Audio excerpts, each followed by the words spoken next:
한국어가 중앙아시아의 제2공용어. 에드워드 베르너는 웃음을 터뜨렸습니다. 47세의 이 지정학 전문가는 20년간 세계를 연구해왔습니다. 러시아의 가스관, 중국의 1대1로, 미국의 군사기지. 그것이 진짜 권력이라고 믿었습니다. 한국, 케이팝이나 하는 나라. 몇 년 지나면 다 잊혀질 거야. 그는 카자흐스탄 출장을 거부하려 했습니다. 시간 낭비라고 생각했으니까요. 하지만 도착한 순간부터 뭔가 틀렸습니다. 한국 대학 캠퍼스에서 그는 더 이상 부정할 수 없었습니다. 학생들은 하루 6시간씩 한국어를 공부했고 취업 게시판은 삼성 현대 LG로 가득했습니다. 그날 그는 깨달았습니다. 자신이 20년간 놓친 가장 중요한 것을. 진짜 권력은 탱크가 아니라 꿈이었습니다. 시작하기 전에 잠깐 좋아요와 구독을 눌러주시면 영상 제작에 큰 힘이 됩니다. 안녕하세요. 제 이름은 에드워드 베르너예요. 제가 47이고요. 그리고 지난 20해 동안 저는 세상이 어떻게 돌아가는지 완벽하게 이해하고 있다고 확신하며 살아왔어요. 저는 오스트리아 비엔나에 있는 제 사무실에 앉아 있었어요. 벽에는 지도가 가득 걸려 있었어요. 러시아, 중국, 중동, 중앙아시아 같은 거대한 지역의 지도들이요. 제 책상 위에는 각종 보고서와 문서들이 산처럼 쌓여 있었어요. 제 동료들은 저를 전문가라고 불렀어요. 유라시아에 대해서라면 누구보다 많이 알고 있다고 말했어요. 저도 그 느낌이 좋았어요. 전문가라는 자리, 다 알고 있다는 자리. 그리고 제가 거의 생각조차 하지 않는 작은 나라가 하나 있었어요. 한국이요. 회의 중 누가 한국 이야기를 꺼내면 저는 보통 살짝 웃었어요. 딱 봐도 좋은 의미의 웃음은 아니었어요. 그 나라, 별거 아니야라는 의미가 담긴 웃음이었어요. 제 머릿속에서 한국은 아주 단순했어요. 작고 운이 좋아서 성장한 나라. 전쟁 뒤에 미국이 도와줘서 살아난 나라. 일본 기술을 따라해서 여기까지 온 나라. 부자가 된 건 실력 때문이 아니라 우연이라고 믿었어요. 음악이랑 드라마. 일시적인 유행이죠. 몇 년 지나면 모두가 케이팝을 잊을 거라고 생각했어요. 저는 이런 의견을 보고서에도 적었고 학회에서도 여러 번 말했어요. 정말로 그렇게 믿었어요. 그날 아침도 평소와 똑같이 시작됐어요. 8시에 사무실에 도착하고 커피를 내리고 컴퓨터를 켰어요. 이메일을 확인하려고요. 그런데 그걸 봤어요. 제목에 이렇게 적혀 있었어요. 중앙아시아 정상회의 긴급 분석 필요. 이메일을 열어 읽었어요. 한 번 읽고 다시 읽었어요. 그리고는 그대로 웃음이 터졌어요. 거기에는 중앙아시아 5나라가 특별회의를 연다고 적혀 있었어요. 카자흐스탄, 우즈베키스탄, 키르기스스탄, 타지키스탄, 투르크메니스탄. 그리고 믿기 어려운 걸 논의하고 있었어요. 그 나라들이 한국어를 제2공용어로 삼는 문제를 검토하고 있다는 내용이었어요. 한국어를요? 러시아어도 아니고 영어도 아니고 중국어도 아니고 한국어예요. 저는 진짜 웃어버렸어요. 이건 농담이라고밖에 생각할 수 없었어요. 이 나라들은 수백 년 동안 러시아 영향권 아래 있었어요. 러시아어를 쓰고 키릴 문자로 글을 쓰고요. 그런데 갑자기 한국어를 도입한다고요? 이건 그냥 정치쇼예요. 저는 텅 빈 사무실에서 그렇게 말했어요. 언론용 이벤트겠지. 차갑게 식은 커피를 보며 저는 이메일을 계속 바라봤어요. 도무지 이해가 되지 않았어요. 한국은 강대국이 아니에요. 중앙아시아에 군사기지를 둔 것도 아니고 그들의 석유나 가스를 통제하는 것도 아니에요. 그런데 왜 갑자기 한국어를? 저는 이메일을 지워버리고 싶었어요. 이런 건 분석할 가치가 없다고 답장하고 싶었어요. 제게는 더 중요한 일이 있었거든요. 러시아 에너지 계약을 추적하고 중국의 인프라 프로젝트를 분석하는 게 제 업무였으니까요. 이런 우스꽝스러운 문화 이벤트에 시간을 쓸 이유가 없다고 생각했어요. 그런데 그때 국장님한테서 전화가 왔어요. 목소리가 아주 진지했어요. 에드워드, 카자흐스탄으로 가야 해요. 아스타나로요? 아니, 굳이 갈 필요 없어요. 제가 말했어요. 여기서도 분석할 수 있어요. 안 돼요. 국장님은 단호했어요. 그 지역에서 뭔가 움직이고 있어요. 우리는 현장 눈이 필요해요. 당신 눈이요. 저는 반박하려고 입을 열었지만 이미 결정된 일이었어요. 항공권도 발권된 상태였어요. 3일 뒤에 출발해야 했어요. 전화를 끊고 나니 짜증이 확 올라왔어요. 괜히 수천 킬로미터나 날아가서 별것도 아닌 일을 조사해야 한다니요. 그날 밤 저는 집에서 캐리어를 쌌어요. 노트북, 노트, 녹음기, 그리고 카자흐스탄의 쌀쌀한 9월을 대비한 옷들까지 챙겼어요. 이를 닦으면서 욕실 거울 속 저를 바라봤어요. 진지한 얼굴, 갈색과 흰색이 섞인 머리, 안경, 눈과 주름. 20해 동안 세계를 연구해온 사람의 얼굴이었어요. 세상의 진실을 안다고 믿는 사람의 얼굴이었죠. 그날 밤 저는 아주 확신에 차서 잠들었어요. 이번 출장, 금방 끝날 거라고요. 한국어 공용화. 그냥 미디어용 소음일 거고, 저는 짧은 보고서 하나 쓰고 돌아올 거라고요. 그럼 모든 게 다시 평소대로 돌아올 거라고요. 저는 알지 못했어요. 단 사흘 뒤, 제가 믿어온 모든 것이 무너지기 시작할 거라는 걸. 그리고 저는 전혀 몰랐어요. 제가 거의 모든 걸 잘못 알고 있었다는 사실을 곧 깨닫게 되리라는 걸. 비행기가 카자흐스탄 아스타나에 착륙했어요.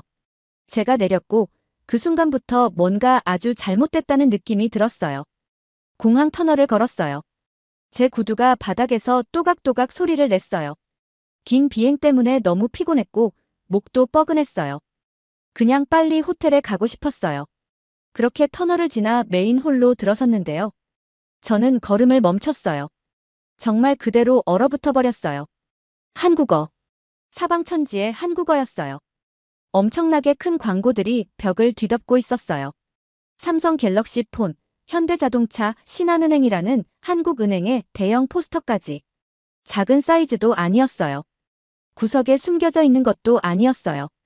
정말 거대한 크기로 공간 전체를 압도하고 있었어요. 저는 천천히 주변을 둘러봤어요. 머릿속이 혼란스러웠어요. 여기는 분명 카자흐스탄이고 중앙아시아예요. 러시아 문화권이어야 하는 곳이죠. 그런데 모습은 서울 같았어요. 한 여성이 제 옆을 지나가면서 통화를 하고 있었는데 한국어를 쓰고 있었어요. 어렵게 말하는 것도 아니고 배우는 초보자의 억양도 아니었어요. 아주 자연스럽게 마치 원래 쓰던 언어처럼요. 커피숍 근처에는 10대 여자애 둘이 서 있었어요. 한국 패션 잡지에서 본 듯한 스타일이었어요. 오버사이즈 후드티, 운동화. 둘이 핸드폰을 보며 키득거리는데 하는 말이 한국어였어요. 저는 고개를 저었어요. 공항이니까 그렇겠지. 국제구역이니까. 밖으로 나가면 다시 평소 모습일 거라고 스스로에게 말했어요. 택시 승강장으로 걸어갔어요. 여전히 여긴 그냥 공항 장식일 뿐이야. 관광객을 위한 마케팅일 뿐이야 라고 제 자신에게 설명하고 있었어요. 택시 한 대가 도착했어요. 기사님이 내려서 제 짐을 들어줬어요. 이름표에는 아슬란이라고 적혀 있었어요. 한 50살쯤 되어 보였고 눈빛이 참 친절했어요. 손은 거칠었고요. 환영합니다. 어디 가세요? 그분이 영어 대신 제가 알아듣기 쉬운 말로 묻는 듯 했지만 어쨌든 저는 목적지 호텔 이름을 말했어요. 아슬란은 고개를 끄덕이며 제 짐을 트렁크에 넣었어요. 제가 뒷좌석에 타자 차가 출발했어요. 그리고 그때 음악이 들렸어요. 한국 아이돌 음악이었어요. 라디오에서 흘러나오고 있었고 아슬란은 흥얼거리며 따라 부르고 있었어요. 저는 헛기침을 했어요. 한국 음악 좋아하세요? 아슬란의 얼굴이 100m 너머에서 환하게 밝아졌어요. 좋아하죠. 우리 딸이 한국을 정말 좋아해요. 대학교에서 한국어를 공부해요. 어렵지만 아주 잘해요. 토픽 5급도 합격했어요. 그 말투에는 진심 어린 자부심이 느껴졌어요. 마치 제 아버지가 제가 박사 학위 받았을 때 말하던 바로 그 톤이었어요. 저는 뭐라고 말해야 할지 모르겠어서 그냥 고개만 끄덕였어요. 아슬란은 운전하면서 계속 이야기를 이어갔어요. 그러다 전화가 울려서 받았어요. 그런데 갑자기 한국어로 이야기하는 거예요. 영어도 아니고 러시아어도 아니고요. 한국어로 두어 분쯤 통화했는데 발음이 아주 자연스러웠어요. 정말 편안하게 말했어요. 전화를 끊고 나서 제 표정을 본 듯해요. 아마 저는 충격받은 얼굴을 하고 있었겠죠. 아슬란이 설명했어요. 우리 딸이 가르쳐줬어요. 저도 배워야 한다고 해요. 딸은 언젠가 서울에서 일하고 싶대요. 삼성 본사에서요. 언젠가 제가 거기 딸을 만나러 갈 수도 있다고 하더라고요. 그 말투는 마치 카자흐스탄 사람이 서울에서 일하는 게 아주 흔하다는 듯 했어요. 차 창밖을 보면서 저는 속이 꽉 조여오는 걸 느꼈어요. GS25 편의점. 한국 브랜드. 불과 두 블록 사이에서 세 곳이나 보였어요. 롯데 패스트푸드점. 파리바게뜨. 또 다른 한국 브랜드. 지나가는 자동차들은 죄다 한국 차였어요. 현대, 기아. 희귀한 차가 아니라 도로의 기본이었어요. 길을 걷는 젊은 사람들은 한국식 패션을 입고 있었고, 한국 폰을 들고 있었고, 아마 한국 콘텐츠를 보고 있을 화면을 바라보고 있었어요. 저는 이마에 손을 올렸어요. 도무지 이해가 안 됐어요. 제가 예상한 모습이 아니었어요. 제 분석은 완전히 엇나갔어요. 그러다 아주 큰 광고판을 지나쳤어요. 한국어 학원 광고였어요. 즐겁게 웃는 학생들이 토픽 자격증을 들고 있는 사진이었고, 문구는 러시아어였지만 뜻은 바로 알 수 있었어요. 당신의 미래는 한국어로 시작됩니다. 새로운 언어를 배우자는 말도 아니고 한국 문화를 즐겨보자는 말도 아니었어요. 미래가 한국어에서 시작된다. 취미가 아니에요. 생존에 가까운 뉘앙스였어요. 호텔에 도착했어요. 저는 아슬란에게 요금을 지불하고 감사 인사를 하고 멍한 상태로 로비로 들어갔어요. 로비 TV에는 한국 드라마가 나오고 있었어요. 기념품 가게는 한국 화장품을 팔고 있었어요. 프런트 직원은 한국어로 전화 통화를 끝내고 나서야 저에게 영어로 인사를 건넸어요. 방에 들어가서 침대에 앉았어요. 캐리어는 열지도 않았어요. 그냥 벽만 바라보면서 앉아 있었어요. 세상에 대한 제 이해가 뭔가 크게 잘못된 건지 아니면 이 도시가 뭔가 비정상적으로 달라진 건지 저는 그 둘 중 뭐가 더 무서운지조차 알 수 없었어요. 그날 밤 저는 잘 못 잤어요. 호텔 방이 낯설게 느껴졌고 창밖 어딘가에서는 한국 음악이 들려오고 있었어요. 다음 날 아침, 억지로 아침 식사를 했어요. 그리고 택시를 타고 아스타나 국립대로 향했어요. 제가 여기 온 이유를 떠올리며요. 정말 무슨 일이 벌어지고 있는지 직접 확인해야 했어요. 택시가 정문 앞에 저를 내려줬어요. 저는 잠시 서서 대학 건물을 올려다봤어요. 겉보기엔 평범했어요. 현대적이고 깨끗하고 그냥 흔한 대학 같았어요. 그런데 문을 지나 캠퍼스로 들어선 순간 또다시 모든 것이 이상하게 보였어요. 제 눈에 가장 먼저 들어온 건 엄청나게 큰 현수막이었어요. 토픽 시험 안내였어요. 한국어 능력 시험이요. 자동차보다 큰 사이즈로 제작된 현수막이었고 메인 길 한가운데 걸려 있어서 누구라도 지나가며 볼 수 있었어요. 캠퍼스 안쪽으로 더 걸어갔어요. 게시판이 사방에 있었고 저는 그중 하나를 자세히 들여다봤어요. 일자리 공고였어요. 그런데 일반적인 취업 공고가 아니었어요. 전부 한국어였어요. 삼성 채용, 현대차 채용 행사, LG 엔지니어 모집. 한국 기업들이 이 대학 학생들을 대상으로 한 공고였어요. 그 옆에는 또 다른 포스터가 있었어요. 서울대학교 장학 프로그램. 웃는 학생들이 한국 국기를 들고 있는 사진이 크게 붙어 있었어요. 저는 계속 걸었어요. 가슴이 답답해졌어요. 지나가는 학생들 대부분이 서로 한국어로 이야기하고 있었어요. 연습하는 톤이 아니고 공부하는 억양도 아니고요. 그냥 원래 쓰던 말처럼 자연스럽게요. 강의실 하나가 문을 열어둔 채라서 안을 들여다봤어요. 교수님이 수업을 하고 있었는데요. 러시아어나 카자흐어가 아니었어요. 한국어로 경제학을 강의하고 있었어요. 학생들은 한국어로 노트 필기하고 한국어로 손을 들어 질문하고 수업 전체가 한국어로 자연스럽게 운영되고 있었어요. 저는 문 앞에 그대로 서 있었어요. 아무도 저를 신경 쓰지 않았고 저는 한 3분쯤 멍하니 그 장면을 지켜보기만 했어요. 머리가 따라가지 않았어요. 결국 행정동으로 걸어갔어요. 몇몇 학생들과의 미팅이 잡혀 있었거든요. 학교에서 미리 준비해둔 일정이었어요. 복도에서 한 젊은 여성이 저를 반겼어요. 22살 정도로 보였고 눈빛이 밝았어요. 오버사이즈 후드를 입은 모습이 한국식 패션 스타일 그대로였어요. 베르너 교수님 맞으시죠? 그녀가 자연스럽게 말했어요. 저는 마디나예요. 저희 학교에 오신 걸 환영해요. 마디나는 저를 세미나실로 안내했어요. 안에는 이미 15명의 학생이 앉아 있었어요. 모두 젊고 밝고 에너지가 넘쳐 보였어요. 제가 들어가자 부드럽게 웃어줬어요. 마디나가 저에게 앞쪽 자리에 앉으라고 했어요. 그리고 제 옆에 앉더니 노트북을 열었어요. 교수님, 왜 저희가 한국어를 공부하는지 알고 싶으시다고 들었어요. 그래서 보여드리고 싶은 게 있어요. 마디나가 노트북 화면을 저에게 돌려줬어요. 문서 제목에는 이렇게 적혀 있었어요. 한국 국적 취득 계획 2022년부터 2030년까지. 저는 몸을 앞으로 숙여 내용을 읽었어요. 아주 자세했어요. 놀라울 만큼 체계적이었어요. 2022년 토픽 4급 합격. 2023년 토픽 5급 합격. 2024년 토픽 6급 합격. 2025년 삼성 우즈베키스탄 지사 취업. 2027년 서울 본사 전근 요청. 2029년 한국 영주권 신청. 2032년 한국 국적 신청. 모든 단계가 계획되어 있었어요. 모든 해마다 목표가 있었어요. 이건 꿈이 아니었어요. 설계도였어요. 이게 내 계획이니? 저는 조용히 물었어요. 네. 마디나는 담백하게 대답했어요. 이게 제 미래예요. 그녀는 단일도 흔들림 없는 확신으로 말했어요. 저는 다른 학생들을 바라봤어요. 여러분 중에 이런 계획을 가진 사람 몇 명인가요? 15명 중 13명이 손을 들었어요. 제 목이 바싹 말랐어요. 안경을 벗어 닦았는데 손이 조금 떨리고 있었어요. 너희는 30살이 됐을 때 어디에서 살고 싶어? 제가 물었어요. 학생들이 한 명씩 대답했어요. 한국이요. 서울이요. 한국. 부산이나 서울요.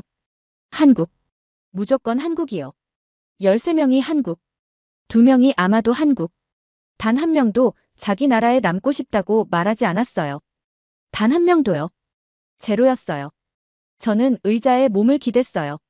머리가 복잡하게 돌기 시작했어요. 이건 유행이 아니었어요. 일시적인 열풍도 아니었어요. 그저 한순간의 흥미도 아니었어요. 한 세대 전체가 이미 떠날 준비를 하고 있었어요. 그리고 목적지는 전부 같았어요. 그때까지 조용히 있던 한 학생이 입을 열었어요. 아준이라는 학생이었고 눈빛이 매우 진지했어요. 베르너 교수님. 그가 낮은 목소리로 말했어요.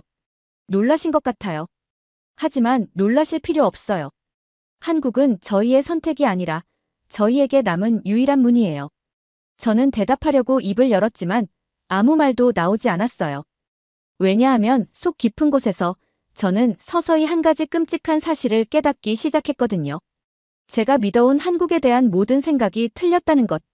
그리고 권력에 대한 제 모든 믿음도 틀렸다는 것.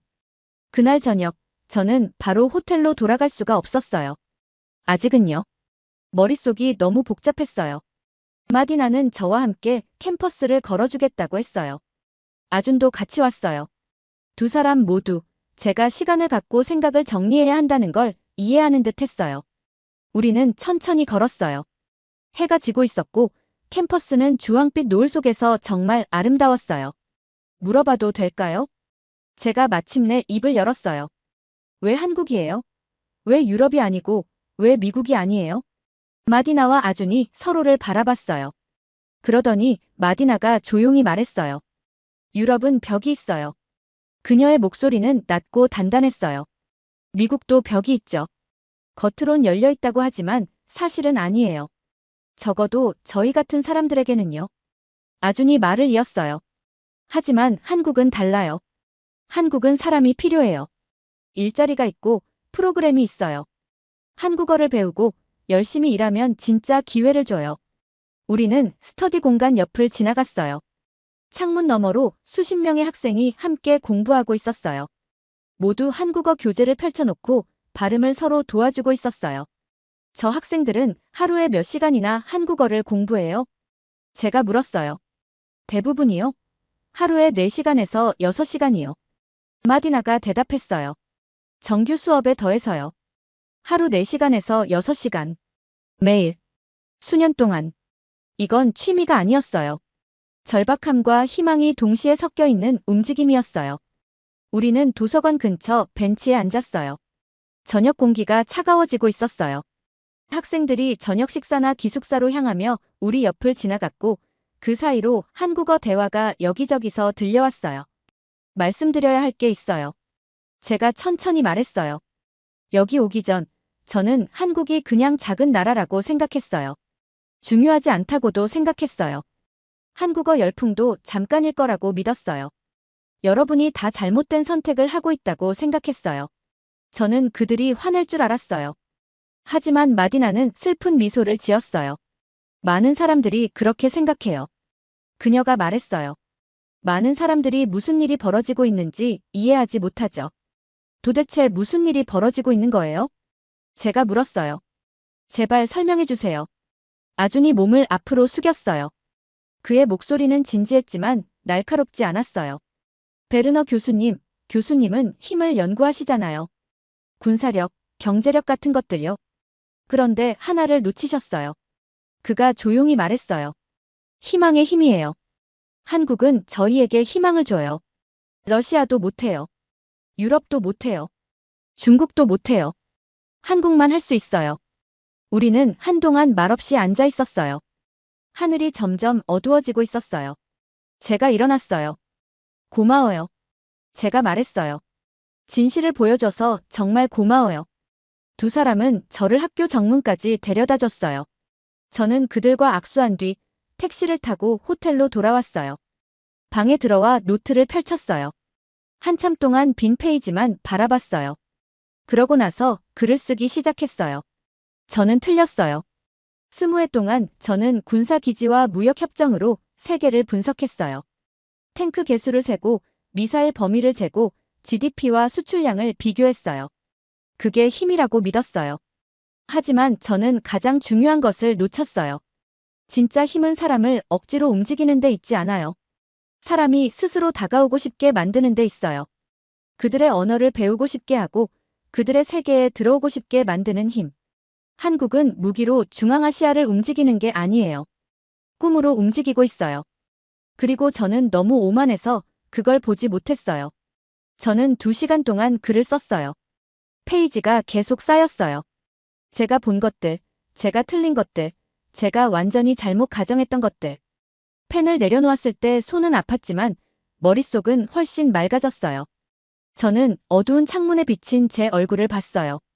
같은 회색 머리, 같은 안경. 하지만 안쪽에서는 뭔가가 달라져 있었어요.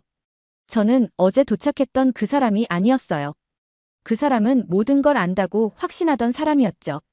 지식 속에서 편안해하던 사람이었어요. 지금의 저는 틀렸다는 사실을 인정한 사람이었어요. 그건 두려웠어요. 하지만 동시에 아주 중요한 무언가의 시작이었어요.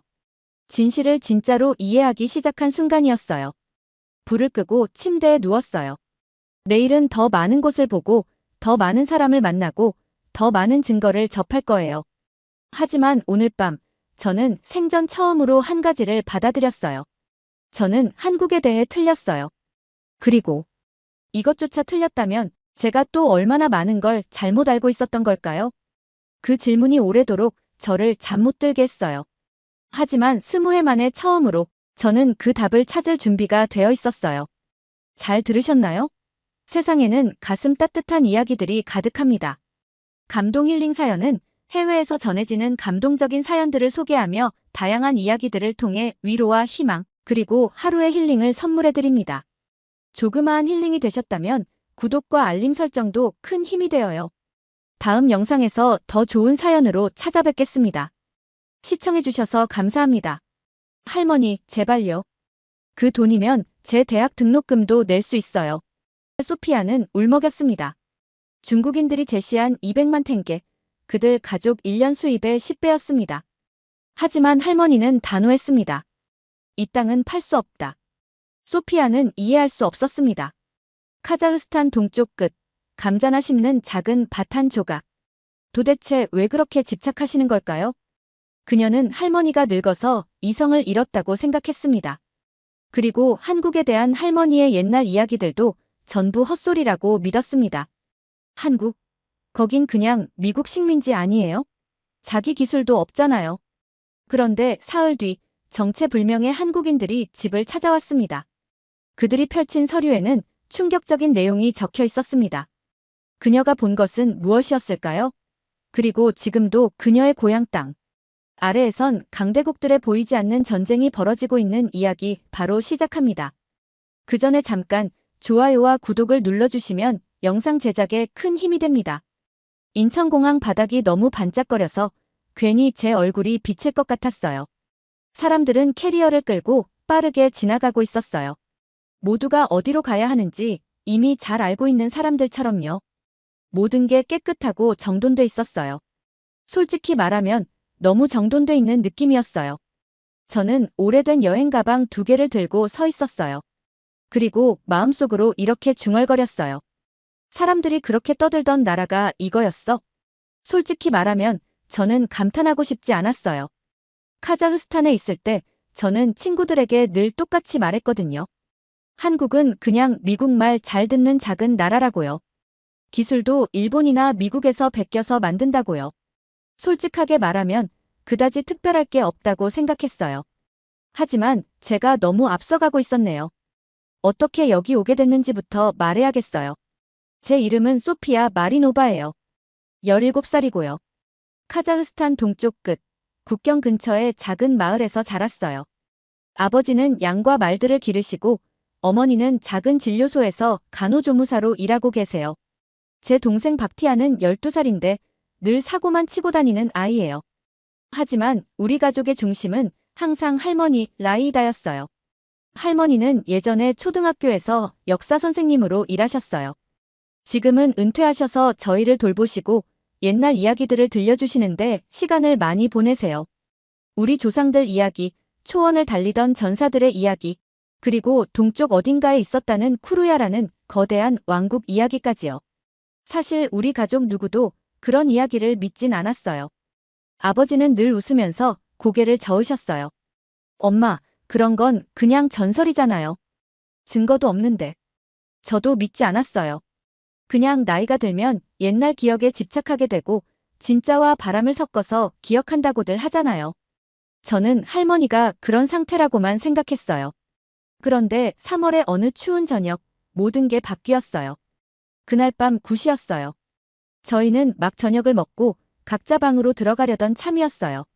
저는 숙제를 하고 있었는데 갑자기 현관문에서 쿵쿵쿵 하고 큰 소리가 들렸어요. 아버지가 문을 열기 위해 나가셨어요. 낯선 목소리들이 들렸어요. 낮고 진지하고 처음엔 알아듣지 못한 언어였어요. 곧 깨달았어요. 중국어였어요. 저는 거실로 나갔고 그곳에서 어두운 정장을 입은 세 남자를 보았어요. 가진 게 많은 사람처럼 보였고 신발은 마치 거울처럼 빛났어요. 우리 집이랑은 너무 어울리지 않는 느낌이었어요. 가운데 선 남자가 리더 같았어요. 가죽 서류 가방을 열고 서류 몇 장을 꺼냈어요. 그 남자가 할머니를 보며 뭔가를 말했고 옆에 통역가가 카자흐어로 옮겼어요. 저희는 중국의 텐웨이 그룹에서 왔습니다. 선생님, 댁의 밭을 사고 싶습니다. 심장이 빨리 뛰기 시작했어요. 우리 밭을? 감자 심던 그 밭을? 도대체 왜? 그리고 그 남자가 종이에 숫자를 적고 할머니께 밀어서 보여줬어요. 200만 탱게. 숨이 멎을 것 같았어요. 그 밭은 잘해봐야 20만 탱게짜리예요. 많아야 그 정도예요. 그런데 이건 10배였어요. 10배. 아버지는 눈을 크게 뜨셨고 엄마는 놀라 손으로 입을 가렸어요. 박티안도 움직이던 걸 멈췄어요. 그 정도 돈이라면 정말 모든 게 달라질 거였어요. 제가 대학에 갈 수도 있고 박티안도 제대로 된 교육을 받을 수 있어요. 오래된 트럭도 고칠 수 있고 더 큰 집으로 이사도 갈 수 있었어요. 그런데 할머니는 꿈쩍도 하지 않으셨어요. 그 종이를 밀어 돌려보내셨어요. 아니요. 팔 수 없습니다. 중국 남자의 눈빛이 아주 조금 가늘어졌어요. 너무 적게 드린 건가요? 그럼 250만 탱게로 하겠습니다. 목소리는 여전히 부드러웠지만 그 얼굴에는 뭔가 급한 감정이 스쳐 지나갔어요. 돈의 문제가 아닙니다. 할머니가 단호하게 말했어요. 저 땅은 우리 조상들의 땅입니다.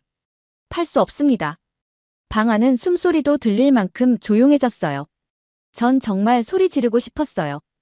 왜 저렇게 고집을 부리시는지 이해할 수 없었어요. 그 땅 한 조각 때문에 우리 인생이 달라질 기회를 왜 밀어내시는지요? 중국 남자들은 서로를 바라보더니 리더가 웃었어요. 하지만 그건 친절한 웃음이 아니었어요. 알겠습니다. 내일 다시 오겠습니다. 잘 생각해 보십시오. 그들이 떠난 뒤 우리는 멍하니 앉아 있었어요. 엄마가 조심스레 물었어요. 어머니 왜 그러셨어요? 그 돈이면 소피아 대학도 보낼 수 있고 우리 모두에게 좋은 기회예요. 하지만 할머니는 고개만 저으셨어요. 그 땅은 그냥 흙이 아니야. 우리 조상들의 피가 스며 있는 곳이다. 저 사람들이 저렇게까지 원하는 이유가 있어. 저는 그날 밤 화가 나서 잠을 설쳤어요. 할머니를 도무지 이해할 수 없었어요. 그런데 사흘 뒤 다시 문이 두드려졌어요. 이번엔 다른 사람들이었어요. 아시아인이긴 했지만 분위기가 달랐어요. 옷은 비슷하게 정장이었지만 태도가 더 조심스럽고 예의를 갖춘 사람들이었어요. 그중 한 남자가 낯선 언어로 말했고 또 다른 남자가 그것을 카자흐어로 통역했어요. 안녕하세요. 저는 박지훈이라고 합니다. 한국전략자원연구원에서 왔습니다. 한국? 한국이 왜? 박지훈이라는 남자는 두꺼운 서류철을 꺼냈어요. 안에는 위성사진, 도표, 숫자와 기술 용어들이 잔뜩 있었어요. 중국 사람들이 최근에 찾아왔었죠? 그가 물었어요. 할머니 눈이 커졌어요. 그걸 어떻게 아십니까? 박지훈 씨는 다른 서류를 꺼내 지도 하나를 펼쳤어요. 그리고 아주 조용하고 또렷하게 말했어요.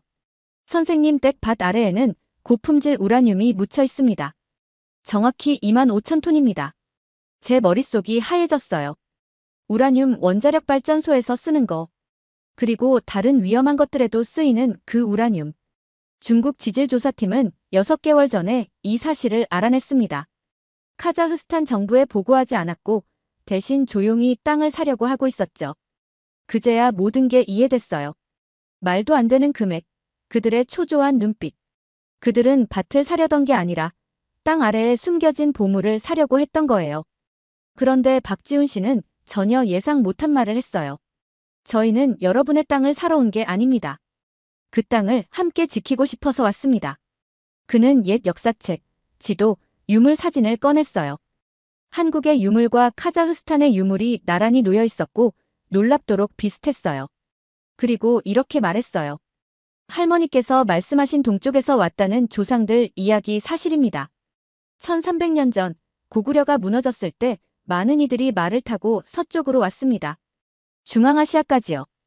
여러분은 그 후손일지도 모릅니다. 우리는 가족일 수도 있습니다. 할머니의 눈에서 눈물이 주르르 흘렀어요. 내 이야기 진짜였단 말이냐? 이번에는 박지훈 씨가 저를 바라봤어요. 저희가 부탁드리고 싶은 게 하나 있습니다. 소피아 씨를 한국으로 보내주세요. 학비, 생활비 전부 저희가 돕겠습니다. 한국어를 배우고 국제관계를 공부하게 해주세요. 두 나라를 잇는 다리가 될 수 있게요. 신뢰를 쌓는 데는 시간이 필요합니다. 우라늄 이야기는 그 뒤에 해야 합니다. 할머니는 제 손을 꼭 잡았어요. 작은 손인데도 그 힘은 믿기 어려울 만큼 강했어요. 소피아야, 너는 가야 한다. 하지만 할머니 저는 한국이 약하고 미국만 따라다닌다고 늘 말했잖아요. 할머니는 부드럽게 웃으셨어요. 그래서 내가 직접 가서 눈으로 확인해야 한다. 남들 말만 듣지 말고 내 눈으로 보고 내 머리로 생각해야지. 우리 조상들이 동쪽에서 왔다면 너도 동쪽으로 가서 보고 와야 한다. 그렇게 해서 석 달 뒤 저는 오래된 여행 가방 2개와 한국어 교재 1권, 그리고 할머니가 손수 만든 손수건을 들고 인천공항에 서 있게 된 거예요. 버스가 서울로 향하면서 저는 창밖을 바라봤어요. 끝없이 이어지는 다리들, 높은 빌딩들, 정돈된 도로, 반짝거리는 불빛들. 제가 상상하던 것보다 훨씬 발전돼 보였어요. 그래도 저는 작게 중얼거렸어요. 이건 겉모습일 뿐이야. 이 나라의 진짜 모습은 어떨까? 주머니 속에서 할머니 손수건을 꺼내 손끝으로 만졌어요. 저는 한국이 과대평가됐다는 걸 증명하러 왔다고 생각했어요. 그때는 정말 몰랐어요. 이 나라가 제 모든 믿음을 산산이 부숴버릴 거라는 걸. 한국어는 제가 생각했던 것보다 훨씬 더 어려운 언어였어요. 서울대학교 어학원에 첫 등원하던 날, 저는 꽤 자신만만하게 교실로 들어갔어요. 예전부터 공부를 잘했거든요. 암기도 빠른 편이라서 한국어도 뭐 금방 익히겠지 싶었어요. 완전히 착각이었어요. 선생님이 칠판에 동그라미랑 선이 섞인 이상한 글자를 쓰셨어요. 이게 한글이에요. 한국어 문자예요. 처음에는 단순해 보였어요. 그런데 그 다음이 문제였어요. 발음 규칙, 높임말, 존댓말, 반말, 그리고 받침이 있느냐 없느냐에 따라 바뀌는 조사들. 제 머리가 진짜로 녹아내리는 것 같았어요. 그래도 포기하고 싶진 않았어요. 매일 아침 6시에 일어났어요. 수업 전에 1시간 동안 단어를 외웠어요. 정오에 수업이 끝나면 바로 도서관으로 갔어요. 저녁 때까지 공부하고 기숙사방으로 돌아와서는 밤 12시까지 다시 복습했어요. 어느 날 베트남에서 온 제 룸메이트가 물어봤어요. 소피야, 너는 쉬지도 않아? 맨날 공부만 하잖아. 저는 그냥 웃고 대답하지 않았어요. 그 애는 제가 왜 여기 있는지 몰랐어요.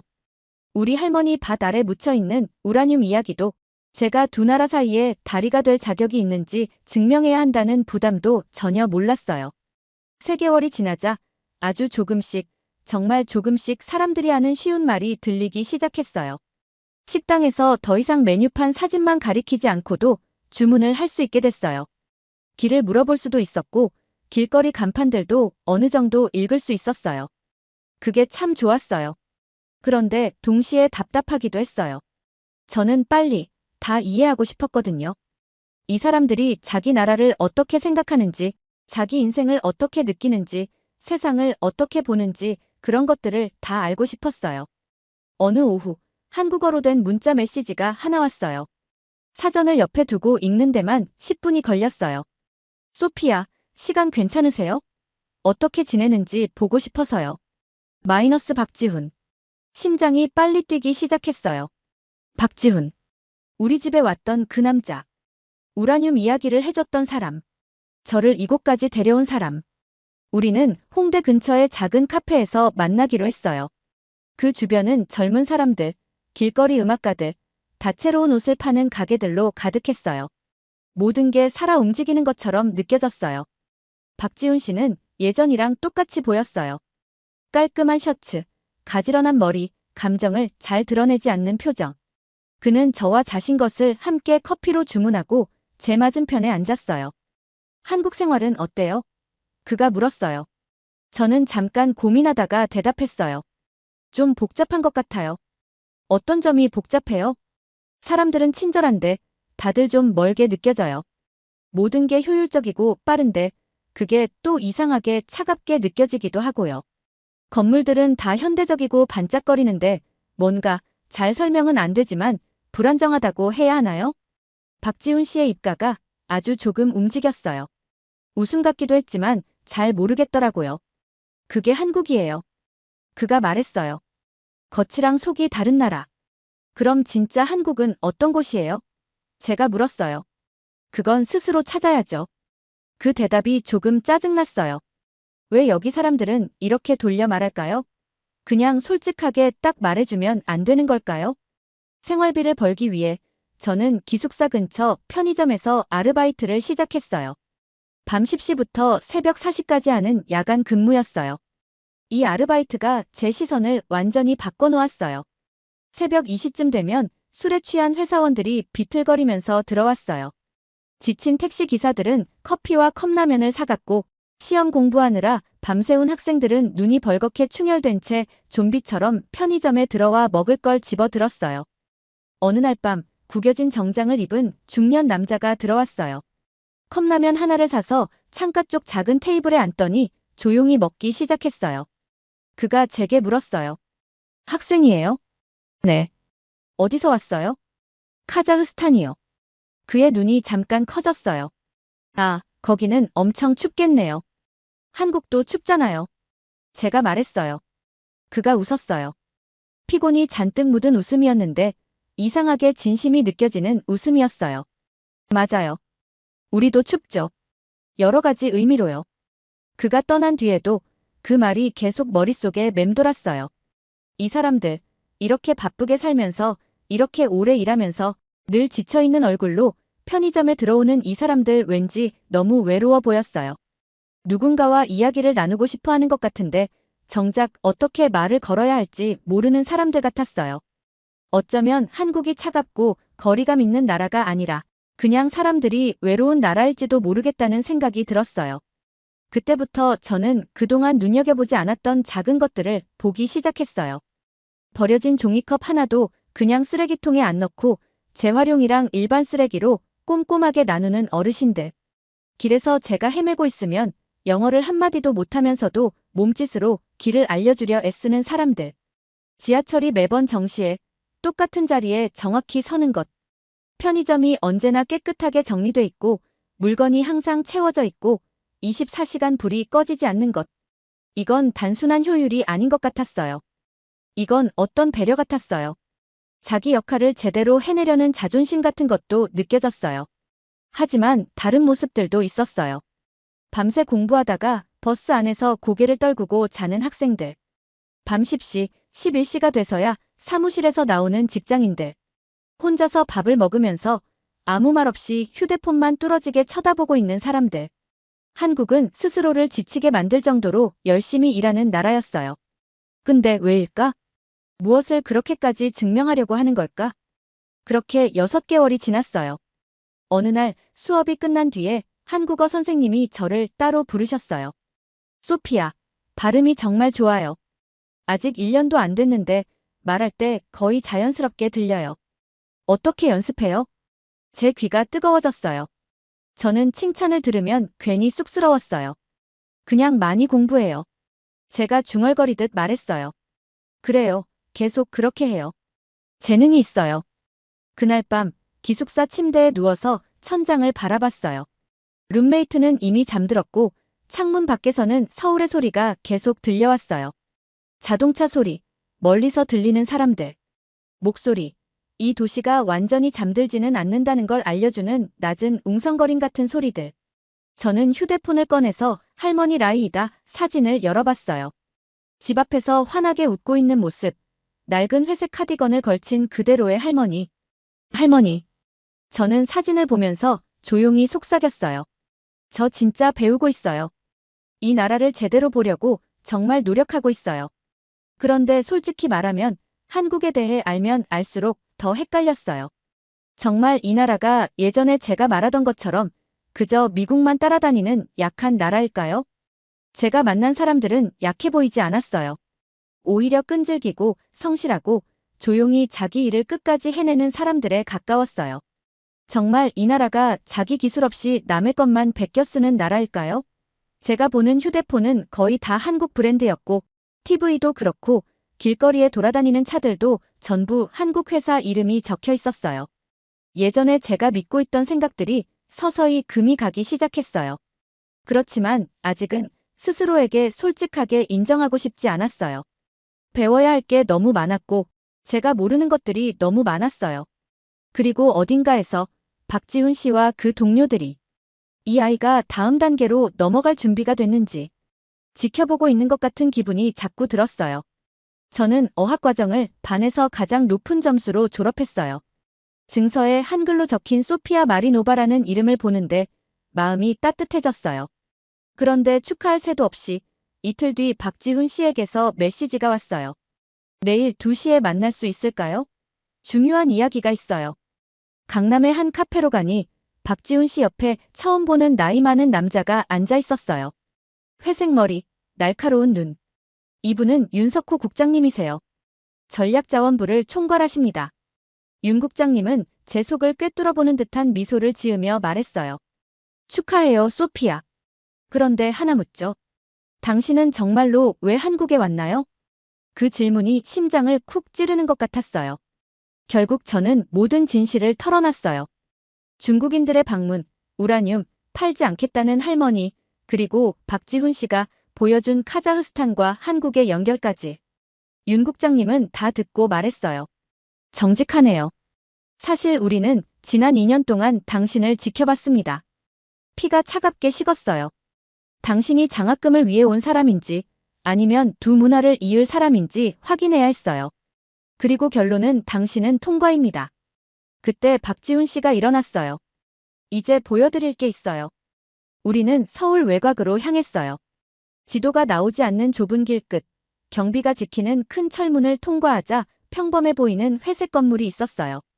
하지만 안으로 들어가자 거대한 스크린과 위성 영상, 자원 이동 경로 등이 실시간으로 움직이는 영화 같은 공간이 펼쳐졌어요.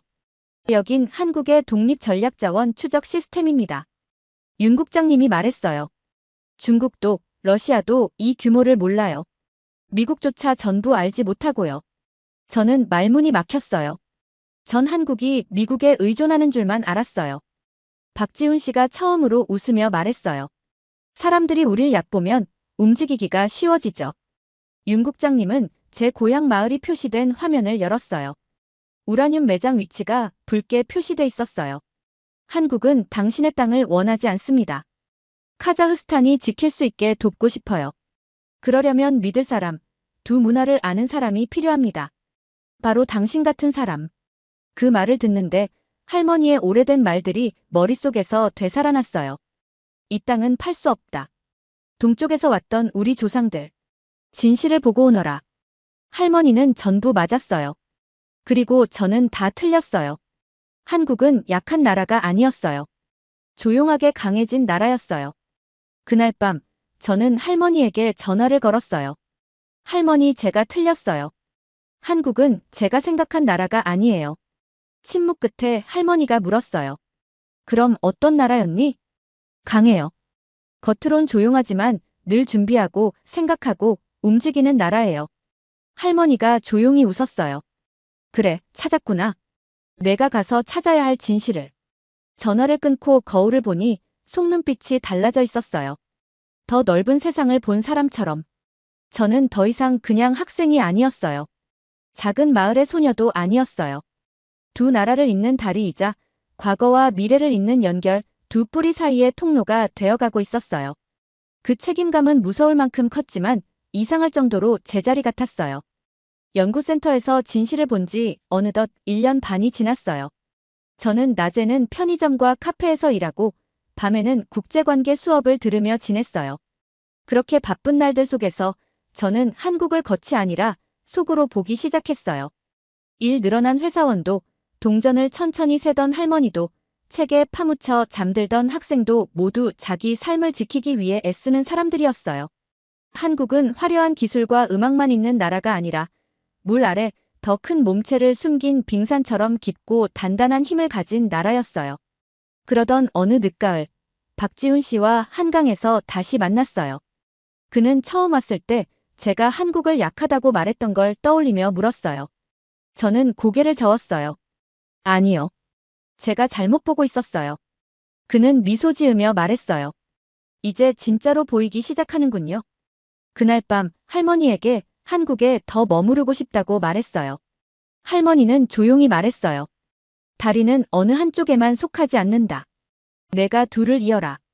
그 말에 저도 울음을 참지 못했어요. 겨울이 오고 눈이 서울을 덮자 저는 처음 이곳에 왔던 때의 제 모습을 떠올렸어요. 모든 걸 안다고 착각하던 아이는 사라지고 강함에는 여러 모습이 있다는 걸 아는 사람이 되어 있었어요. 그러던 중 윤 국장님이 저를 불러 졸업 후 한국과 카자흐스탄 사이의 협정을 관리하는 연락관으로 일해보지 않겠냐고 제안했어요. 저는 단 하나의 조건을 걸었어요. 저처럼 중앙아시아 젊은이들이 한국에 와서 배울 수 있게 도와주세요. 그는 흔쾌히 받아들였어요. 겨울방학을 위해 귀국하기 전날 밤, 저는 기숙사 옥상에 올랐어요. 수백만 개의 불빛으로 반짝이는 서울을 보며 생각했어요. 작다고 약한 건 아니구나. 조용하다고 빈 건 아니구나. 그리고 깨달았어요. 저는 이제 단지 소피아 마리노바가 아니었어요. 두 나라를 잇는 다리, 과거와 미래를 연결하는 끈, 동쪽과 서쪽의 경계를 넘나드는 사람이 되어 있었어요. 얼굴을 스치는 찬바람 속에서도 저는 오래 서 있었어요. 별빛 아래에서, 그리고 거대한 도시 아래에서 그 순간 저는 두 세계 모두에 속해 있다는 걸 느꼈어요. 그리고 아주 멀리 서쪽, 카자흐스탄의 작은 밭 아래에 잠들어 있는 25,000톤의 우라늄도 그때를 기다리고 있었어요. 올바른 결정을 내릴 수 있는 그 사람을요. 세상을 새 눈으로 볼 줄 아는 그 사람을요. 아마 저를 기다리고 있었겠죠. 잘 들으셨나요? 세상에는 가슴 따뜻한 이야기들이 가득합니다. 감동 힐링 사연은 해외에서 전해지는 감동적인 사연들을 소개하며 다양한 이야기들을 통해 위로와 희망, 그리고 하루의 힐링을 선물해드립니다. 조그마한 힐링이 되셨다면 구독과 알림 설정도 큰 힘이 되어요. 다음 영상에서 더 좋은 사연으로 찾아뵙겠습니다. 시청해주셔서 감사합니다. 한국, 그냥 운이 좋았던 거겠죠. 프란츠 레번은 비행기에 오르며 이미 결론을 내렸습니다. 독일의 저명한 전력망 전문가인 그는 세계 각국의 정전 사태를 분석해온 인물이었습니다. 한국이 77년간 전국 단위 정전이 없었다는 주장. 그에겐 정부의 선전처럼 들렸습니다. 모든 시스템은 반드시 무너집니다. 전기는 언젠가 끊기게 되어 있어요. 그것이 그가 20년간 증명해온 진리였습니다. 하지만 열흘째 되는 날, 한국의 중앙통제센터에서 그는 악몽 같은 시뮬레이션을 목격했습니다. 낙뢰, 장비 고장, 사이버 공격. 세 가지 재난이 동시에 발생했습니다. 그런데 놀라운 일이 벌어졌습니다. 72초 만에 모든 불이 다시 켜진 겁니다. 어떻게? 이런 게 가능합니까? 뉴욕에서는 72시간이 걸렸습니다. 3일간의 혼란, 공포, 경제적 피해. 한국에서는 차 한 잔 끓일 시간도 안 걸렸습니다. 그날 밤, 프란츠는 자신이 작성하던 비판 보고서를 전부 삭제했습니다. 그리고 완전히 새로운 제목의 문서를 열었습니다. 시작하기 전에 잠깐 좋아요와 구독을 눌러주시면 영상 제작에 큰 힘이 됩니다. 안녕하세요. 제 이름은 프란츠 레번이에요. 저는 고장난 전기 시스템을 고치는 일을 해왔어요. 지난 20해 동안 저는 불이 꺼진 곳들을 돌아다녔어요. 어떤 곳은 몇 시간 동안, 어떤 곳은 며칠 동안, 심지어 몇 주 동안 전기가 끊기기도 했어요. 저는 병원에서 기계들이 전기가 없어서 멈춰서는 장면을 직접 봤어요. 도시 전체가 어둠 속에 묻힌 채 서로 책임을 미루며 싸우는 모습도 봤어요. 그리고 어둠이 무서워서 아이들이 우는 소리도 들었어요. 제가 아는 건 단 하나예요. 전기는 언젠가 반드시 끊겨요. 반드시요. 어느 나라든 자기네 시스템이 튼튼하다고 말해요. 준비가 되어 있다고 말해요. 하지만 전부 틀렸어요. 그래서 상사가 저에게 한국에 가야 한다고 말했을 때 저는 제 귀를 의심했어요. 한국은 1948년 이후 단 한 번도 전국 규모의 정전이 없었다고 주장했어요. 단 한 번도요. 70년 넘게요. 저는 웃어버렸어요. 그건 불가능해요. 그렇게 완벽한 나라는 없어요. 그렇게 완벽한 시스템도 없어요. 저는 여행 가방을 싸고 노트를 챙겼어요. 한국에 가서 그들의 시스템에서 문제점을 찾아낼 거였어요. 보고서를 쓰고 나면 바로 집으로 돌아갈 생각이었어요. 제가 발표할 말도 미리 연습했어요. 한국의 성공은 좋은 기술이 아니라 그냥 운이 좋았던 것뿐이다. 비 오는 화요일 밤, 비행기는 인천공항에 착륙했어요. 터미널을 걸어가는데 모든 게 너무 깨끗하고 너무 밝았어요. 바닥은 제 얼굴이 비칠 정도로 반짝거렸어요. 그러다 이상한 걸 봤어요. 출구 근처에 있는 커다란 전자화면에 숫자들이 떠 있었어요. 비행 정보도 아니고 광고도 아니었어요. 전기에 관한 숫자들이었어요. 주파수 60.02Hz. 전압 안정도 99.99%. 현재 전력 부하율 78%. 공항에서 일반 사람들에게 이런 정보를 보여준다고요? 이런 세부 기술 정보에 관심 있는 사람은 저 같은 엔지니어 뿐일 텐데요. 저는 걸음을 멈추고 그 숫자들을 계속 쳐다봤어요. 전압 안정도 99.99%. 그건 거짓말처럼 보였어요. 제 경험상 유럽에서 최고 수준의 시스템도 99.8%나 99.9% 정도였거든요. 저는 휴대폰으로 사진을 찍었어요. 나중에 이 숫자가 맞는지 확인해 볼 생각이었어요. 터미널 밖에는 한 여성이 기다리고 있었어요. 40살쯤 되어 보였고 긴 검은 머리에 웃지 않는 눈을 가진 사람이었어요. 갈색 재킷을 입었고 태블릿 PC를 들고 있었어요. 그녀는 곧장 제게 다가왔어요. 레번 씨 맞으시죠? 한국에 오신 걸 환영합니다. 저는 김서현 박사입니다. 그녀의 말투는 분명하고 단정했어요. 악수는 단단했고요. 그녀는 두꺼운 서류철을 제게 건넸어요. 무게가 꽤 있었어요. 200페이지는 되어 보였어요. 이게 지난 10년간 저희 전력망 운영 데이터 전체예요. 모든 숫자, 모든 날짜, 모든 사고 보고를 직접 확인하실 수 있어요. 저는 서류철을 열었어요. 첫 페이지엔 그래프가 있었고 그 숫자들은 도저히 현실 같지 않았어요. 주파수 편차 1년 동안 고작 0.02Hz. 전압 강화 전국 전체 기준 한 달 평균 3번 미만. 설비 고장 대응 시간 평균 7초. 7초요? 2003년 뉴욕 정전 때는 복구하는데 꼬박 3일이 걸렸어요. 저는 서류를 덮고 김 박사를 바라봤어요. 이 숫자는 잘못됐어요. 그녀는 화난 것도 놀란 것도 아니었어요. 표정은 흔들림이 없었어요. 그럼 틀렸다는 걸 증명해보세요. 그 네 마디가 우리 사이 공기 속에서 묵직하게 내려앉았어요. 이건 단순한 방문이 아니었어요. 쉬운 보고서가 될 리도 없었어요. 이건 도전이었어요. 저는 김 박사 뒤로 펼쳐진 서울 시내를 바라봤어요.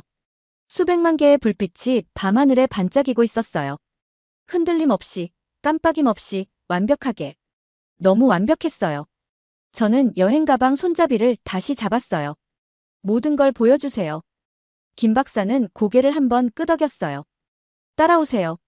우리가 차로 걸어가는 동안 저는 몇 년 동안 느껴보지 못했던 감정을 느꼈어요. 바로 의심이었어요. 한국의 시스템에 대한 의심이 아니라 제 자신에 대한 확신에 대한 의심이요. 혹시 제가 틀린 걸까요? 이 나라는 정말로 다른 나라들이 놓친 무언가를 발견한 걸까요? 아니요. 그럴 리 없어요. 전기는 반드시 끊겨요. 그게 변하지 않는 진리예요. 저는 단지 한국의 불이 언제 꺼졌는지만 찾아내면 돼요. 그리고 그걸 어떻게 숨겼는지도요. 도시는 비가 더 세게 쏟아졌지만 거리의 불빛은 모두 살아있었어요. 건물들도 밝게 빛났고요. 단 한 번도 깜빡이지 않았어요. 아직은요. 한국에 온 두 번째 아침, 김 박사님이 저를 서울 외곽의 한 건물로 데려갔어요. 겉보기에는 평범한 곳이었어요. 회색 콘크리트, 작은 창문, 단순한 금속문. 여기가 디지털 변전소예요. 그녀가 그렇게 말했어요. 그리고 안으로 들어갔어요. 저는 안에서 보게 될 광경을 전혀 예상하지 못했어요. 통제실은 엄청나게 넓었어요. 한쪽 벽 전체가 화면으로 가득 차 있었고 수백 개의 화면이 한국 전력망의 온갖 부분을 보여주고 있었어요. 지도 위에서 강줄기처럼 흐르는 전력선들, 매 초마다 바뀌는 숫자들, 초록에서 노랑, 빨강으로 바뀌었다가 다시 초록으로 돌아오는 색깔들까지요. 우주 탐사센터 같았어요. 그런데 이게 한 변전소일 뿐이라고요. 한 도시의 한 건물일 뿐이라고요. 이런 게 몇 개나 있어요? 제가 물었어요. 47개요. 서로 연결돼 있고요. 전국을 감시하고 있어요.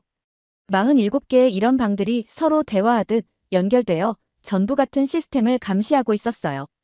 김 박사님은 중앙 컴퓨터 터미널로 걸어갔어요. 뭘 보여드릴게요. 잘 보세요. 그녀가 버튼을 눌렀어요. 화면의 한 구역이 빨갛게 변했고 경보음이 방 안을 울렸어요. 저는 시간이 얼마나 걸리는지 보기 위해 시계를 봤어요. 1초. 빨간 구역이 전력망에서 자동으로 분리됐어요. 잘렸고 고립됐어요. 2초. 지도 위 다른 경로가 밝은 파란색으로 변했어요. 다른 루트였어요. 백업 경로. 3초. 파란 경로로 전기가 흐르기 시작했어요. 시스템이 스스로 재구성되고 있었어요. 4초. 빨간 구역이 노란색으로 변했어요. 전기가 돌아오고 있었어요. 5초. 모든 화면이 다시 초록색으로 바뀌었고 경보가 멈췄어요. 문제가 해결됐어요. 저는 시계를 다시 봤어요. 5초. 문제 발생부터 해결까지 단 5초. 아무도 손을 대지 않았어요. 엔지니어가 전화한 것도 아니고 관리자가 지시를 내린 것도 아니었어요. 시스템이 스스로 회복한 거예요. 제 손이 떨리기 시작했어요. 저는 시계를 주머니에 넣었어요. 이건 불가능해요. 제가 조용히 말했어요. 김 박사님은 차분한 검은 눈으로 저를 바라봤어요. 2003년에 뉴욕에서 정전이 있었죠. 복구하는데 얼마나 걸렸나요? 그녀는 이미 답을 알고 있었어요. 하지만 제 입으로 말하길 원했어요. 72시간이요. 3일. 제가 말했어요. 우리는 반응하지 않아요. 그녀가 말했어요. 반사해요. 뜨거운 걸 만지면 생각하기 전에 손이 먼저 움직이잖아요. 우리의 전력망도 똑같아요. 저는 반박하고 싶었어요. 속임수를 찾아내고 싶었고, 숨겨진 문제를 찾고 싶었고, 약점을 파고들고 싶었어요. 하지만 컴퓨터 로그는 거짓말을 하지 않았어요. 영상 기록도 모든 걸 보여줬어요. 자동 반응은 실제였어요. 이틀 뒤, 김 박사님이 새벽 5시 반에 저를 깨웠어요. 오늘은 훈련이에요. 빨리 준비하세요. 우리는 텅 빈 새벽 도로를 지나 또 다른 건물로 향했어요. 이번 건물은 훨씬 컸어요. 안에는 적어도 10명은 되는 사람들이 컴퓨터 앞에 앉아 있었고 모두가 진지하고 집중한 표정이었어요. 무슨 훈련이에요? 제가 물었어요. 블랙스타트 시뮬레이션이에요. 제 속이 순간 쓰려졌어요. 블랙스타트. 전력 시스템에서 가장 최악의 상황이에요. 모든 게 실패했다는 뜻이에요. 전력망 전체가 죽은 상태. 완전히 어둠. 그리고 0에서 다시 시작해야 하는 상황. 대부분의 나라들은 몇 년에 한 번 정도만 이 훈련을 해요. 너무 어렵고 비용도 크고 잘못되면 위험하니까요. 여긴 얼마나 자주 해요? 제가 물었어요. 3달에 한 번이요. 3달마다요. 1년에 4번. 터무니없이 자주 하는 것 같았어요. 낭비처럼 느껴지기도 했고요. 그래도 아무 말 없이 보기만 했어요. 정확히 아침 6시 누군가 버튼을 눌렀어요. 방 안의 모든 화면이 까맣게 꺼졌어요. 시뮬레이션이 시작된 거예요. 이 가상의 상황에서 한국에는 전기가 없어요. 제로. 나라 전체가 어둠이었어요. 저는 다시 시계를 봤어요. 1분. 작은 수력 발전소가 화면에 나타났어요. 이런 발전소는 스스로 시작할 수 있어요. 외부 전력이 필요 없어요. 스스로 뛰기 시작할 수 있는 심장 같은 존재였어요. 발전소가 아주 작은 양이지만 전기를 만들기 시작했어요. 2분. 화면의 주파수 숫자가 올라가기 시작했어요. 40, 45, 50, 55 그리고 60. 전력망의 심장이 다시 정상 박동을 시작했어요. 3분. 전기가 먼저 병원으로 갔어요. 그 다음 지하철 통제센터, 통신 시스템. 가장 중요한 장소들이 우선적으로 전력을 받았어요. 4분. 에너지 저장 시스템이 활성화됐어요. 전국 곳곳에 숨겨져 있던 거대한 배터리들이 저장된 전기를 내보내며 전력망을 도왔어요. 5분. 지도 위에 도시의 불빛들이 하나씩 켜졌어요. 블록마다, 구역마다 점점 더 밝아졌어요. 서울이 다시 살아났어요. 저는 빈 의자에 주저앉았어요. 다리에 힘이 풀렸어요. 5분. 완전한 암흑에서 거의 완전한 복구까지 단 5분. 김 박사님은 제 옆에 서 있었어요. 웃지는 않았지만 눈빛에서 뭔가 느껴졌어요. 아마 자부심 혹은 만족감 같은.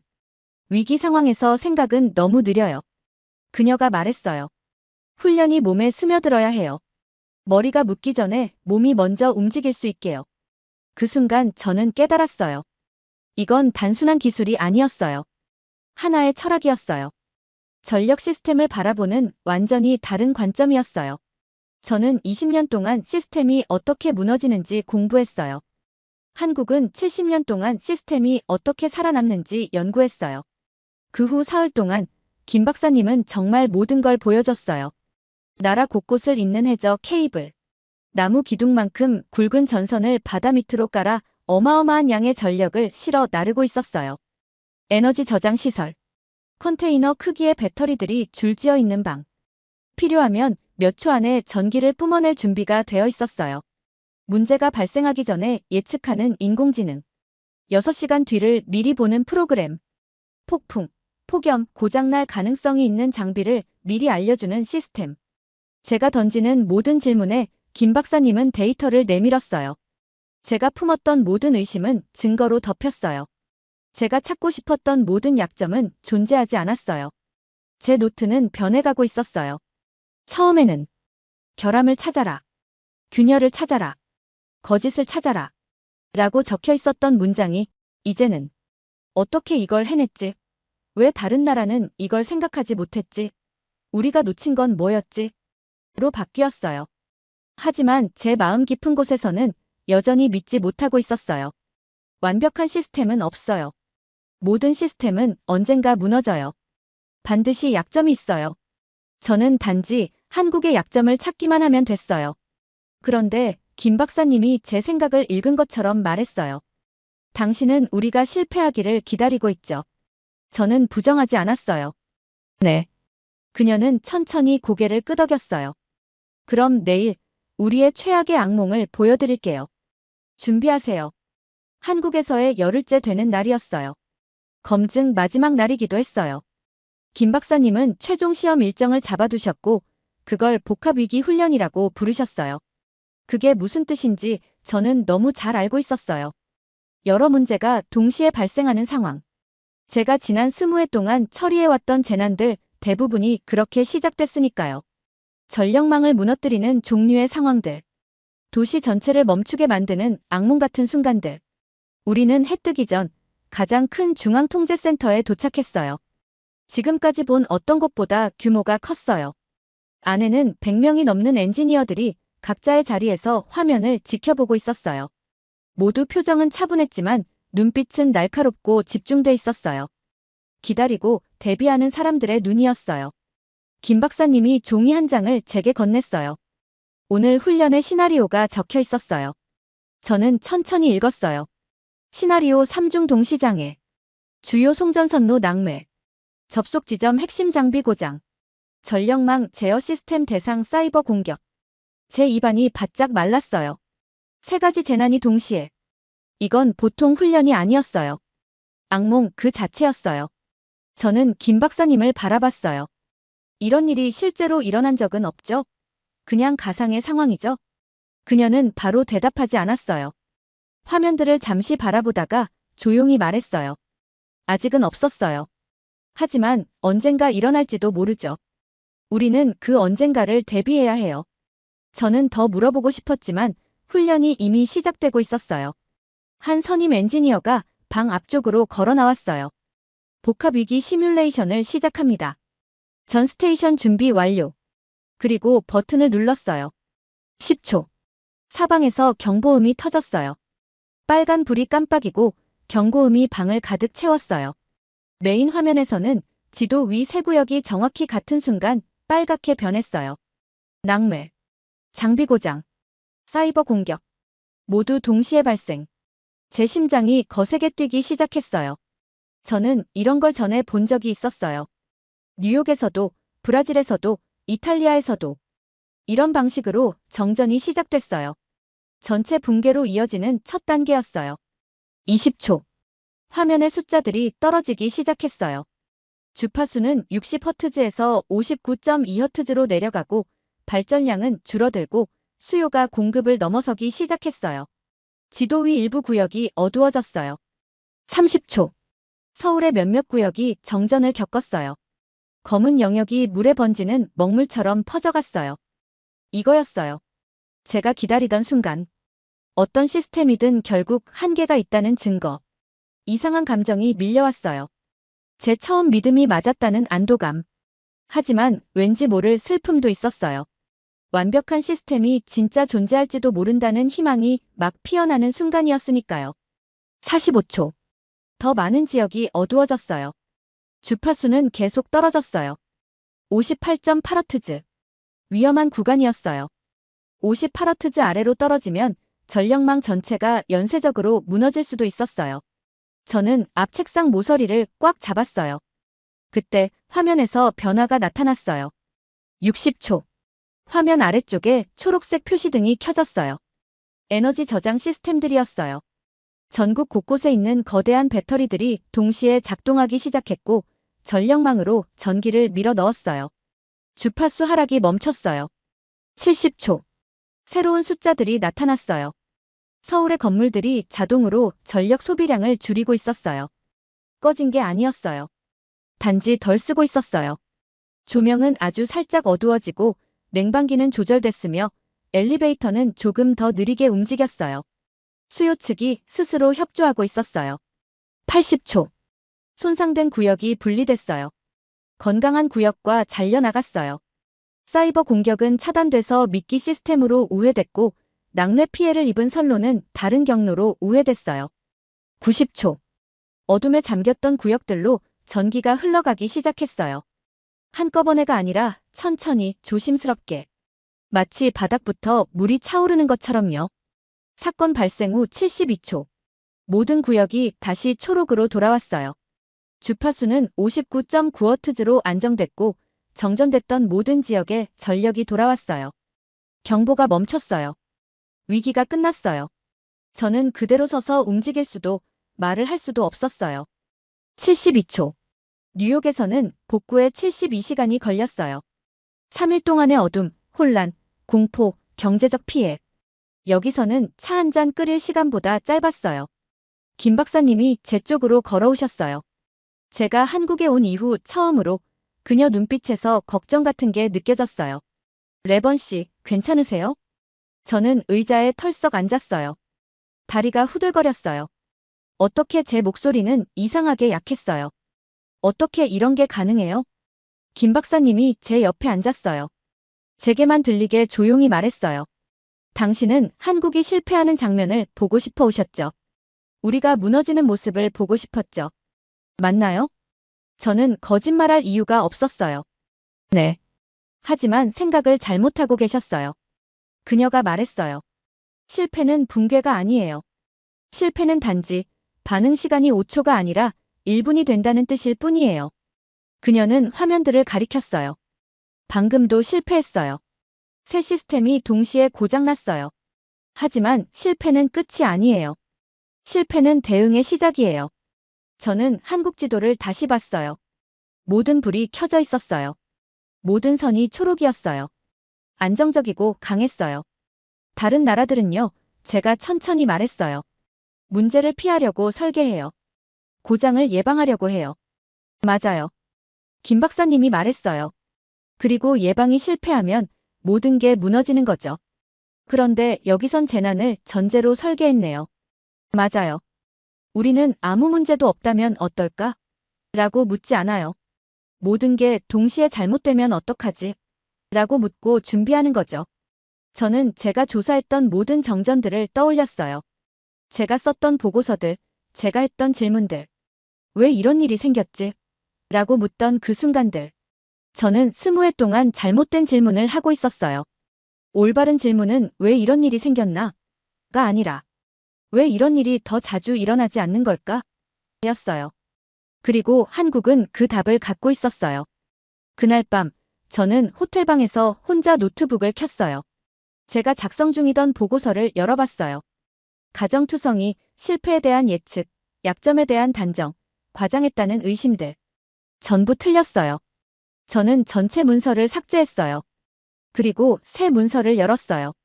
한국의 실패를 비판하는 보고서가 아니라 세계가 한국에게서 배워야 하는 것들을 기록하는 보고서였어요. 제 손이 떨렸어요. 두려움 때문이 아니라 이해가 찾아와서였어요.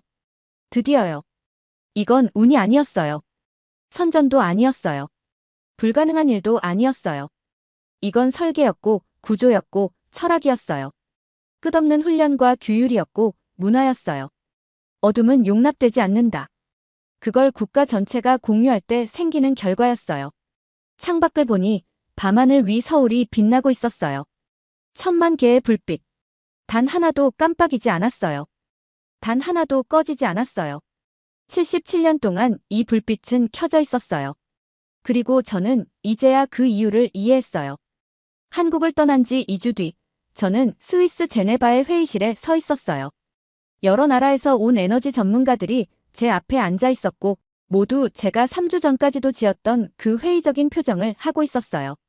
화면에는 한 문장이 적혀 있었어요. 한국전력망 모델 우리가 외면해온 해답. 저는 한국에서 봤던 5초짜리 복구 장면을 보여주며 말했어요. 저는 20년 동안 정전을 연구했어요. 그런데 한국에서 왜 이런 일이 일어나나? 가 아니라 왜 이런 일이 일어나지 않나? 를 묻는 법을 배웠어요. 스페인 동료 레오나르도가 일어나 물었어요. 프란츠, 정말 우리가 다 틀린 겁니까? 저는 인정했어요. 틀린 건 저였어요. 우리는 실패를 피하려고만 했지만 한국은 실패하더라도 살아남는 시스템을 만들었어요. 6개월 뒤 저는 여러 나라 엔지니어들과 함께 다시 한국에 왔어요. 이번엔 감시자가 아니라 배우러 온 학생이었어요. 김 박사님은 공항에서 우리를 맞으며 두꺼운 서류철을 건네셨어요. 훈련 자료예요. 준비되셨으면 시작할게요. 저는 웃으며 말했어요. 그 5초짜리 기적을 본 순간부터 준비돼 있었어요. 그날 밤, 저는 잠이 오지 않아 서울 거리를 걸었어요. 자정이 넘었지만 도시는 밝고 안정적이었어요. 옥상 전망대에 올라 도시를 내려다보니 끝없이 이어진 불빛이 끊기지 않고 펼쳐져 있었어요. 뉴욕, 상파울루, 런던에서 겪었던 어둠의 기억이 떠올랐어요. 저는 늘 정전은 피할 수 없는 운명이라고 생각했어요. 하지만 한국은 완전히 다른 선택을 했어요. 어둠을 거부하기, 실패를 대비하기, 존재하지 않은 재난까지 상상하고 준비하기.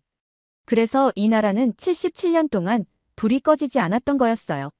저는 그 빛을 찍어 스페인의 레오나르도에게 보냈어요. 어둠을 받아들이지 않으면 가능한 모습이야. 그는 바로 답했어요. 이 빛을 전 세계에도 가져가야겠네요. 서울의 불빛을 다시 내려다보며 저는 깨달았어요. 한국이 해낸 일은 기적이 아니라 의지의 결과였다는 걸. 그리고 이제 저도 같은 답을 하게 됐어요. 예. 그날, 저는 처음으로 이 불빛이 꺼질까 두려워하지 않았어요. 왜냐하면 이제는 알았어요. 이 빛은 꺼지지 않는다는 걸. 잘 들으셨나요? 세상에는 가슴 따뜻한 이야기들이 가득합니다. 감동 힐링 사연은 해외에서 전해지는 감동적인 사연들을 소개하며 다양한 이야기들을 통해 위로와 희망, 그리고 하루의 힐링을 선물해드립니다. 조그마한 힐링이 되셨다면 구독과 알림 설정도 큰 힘이 되어요. 다음 영상에서 더 좋은 사연으로 찾아뵙겠습니다. 시청해주셔서 감사합니다.